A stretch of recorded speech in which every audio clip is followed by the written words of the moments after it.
Je ne me bats pas pour un poste, pas pour un groupe particulier, mais pour que chaque Guinéen, riche ou pauvre, jeune ou vieux, puisse vivre libre et digne dans notre Guinée. Voilà le combat de ma vie et je l'assumerai jusqu'au bout. Si mi ari ha mi hewti o parti ɗo komi anditata ko Sellu Balde gawal e bawuri yahduɓe maɓɓe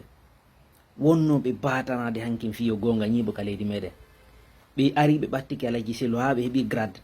ɓe tiri ɓe yeehi ɓe sikki ɓe yaadi e wañakere nde daare hande ɓe ko ɓeɗo woni hikki yeeso fi bonnugol Fouta Djallol ko ɓeɗo hikki yeeso fi bonnugol Fouta Djallol ko ɓeɗo hikki yeeso fi lancugol dimankago Fouta Djallol ngol ko ɓeɗo hikki yeeso fi bonnugol ko yangi ko mawɓe men ɓe yanganino en ko ɗum waɗi Almami Bakar Biro fewduno ɓe wi on yahali poore Daka mais on yahay Daka poore ko ɗum wonni hide ɗo ni on yi mi sikka on yi coordination ji ɗi no sonkude ka o wi coordination mais o coordination ɓeɗa no mononirani ka déjà ɓe itti coordination hande kadi na en coordination en ala coordination Fouta holoɗe ɗum oɗo ɗon ɓe sukaɓe ɓe lanni bonnude ndi leydi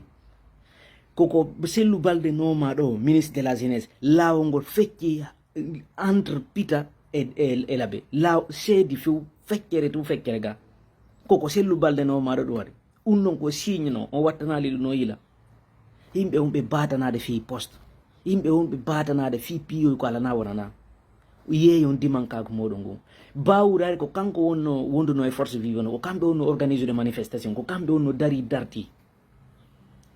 mais wi ko wi hande na ko ɗum kamɓe wi'uno kamɓe une transition qui dure devient danger pour cette transition une transition qui dure devient danger pour la transition mais hande ko kamɓe woni batade fiyo transition Mamadi o juutu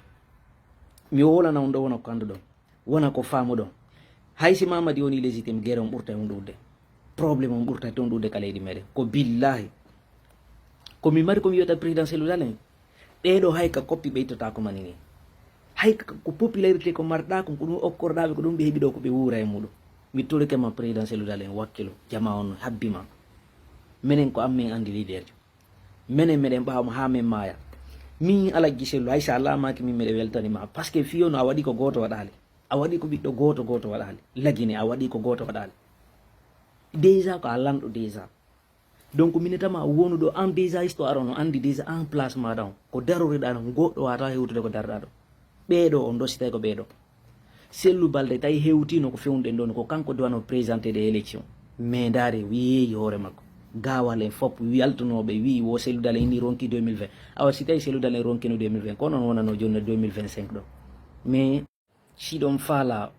on hawtidira e leydi e kambo fi empêchegol président Sellu Dalen wata ardo lagine si tawi Allah no muuya mon emo ardagol lagine hunde wata haɗugol mo wara lagine hunde watamo haɗude o laamu lagine komi tori Allah ko yo Allah taw hara no yeeɗi président Sellu Dalen laamu si mbiɗe tori Allah yo Allah okkuɓe duuɓi e kellal par ce que si ɓe ardike lagine feewa lagine moƴƴe lagine yara yeeso mi torike Allah yo Allah reenu président Sellu Dalen dandamo bone ɓe ayɓe makko daare yimɓe no dari daare yimɓe no woni yarde daare no yimɓe woni gollirde e nder leydi ene jama onon on wulata on miijototako ene onon ɓiɓɓe moɗon sikkoto ɓiɓɓe mon heɓa ko fonta yitere janggo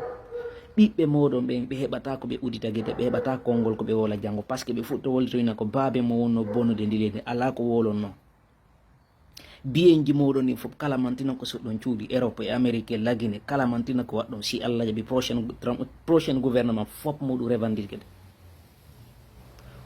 fop muɗum hettoyte ɗum mi wolani on si tawi ko ɗum no batanade batanude waɗe kala ko faale ɗon bonno jawle lagine ko inete kon ange on kala mantina ko bonnuɗon on nangoyte goto sifa ɗon mo kala ko waɗi kon onon ɓe on ɓe batanade ɗo inna Mamadi ko ma wona candidat siɗon faala na Mamadi to waɗa ton candidat siɗon faala kon fop moɗon wonata candidat mo kala laamu préfecture ɗum ko haaju mon noon mais minen meɗen andi leader jo amen o meɗen andi ko hombo men ardinta meɗen andi ko hombo welatame meɗen andi ko hombo Allah okki gandal fi leydi ndi donc minen ono hiɗon batanade président Aliou Ba hino ko kaso on hersali ɗum hakkude moɗon Allah on hersali ɗum Bawuri Ousmane Ga Sellu Balde on hersali Aliou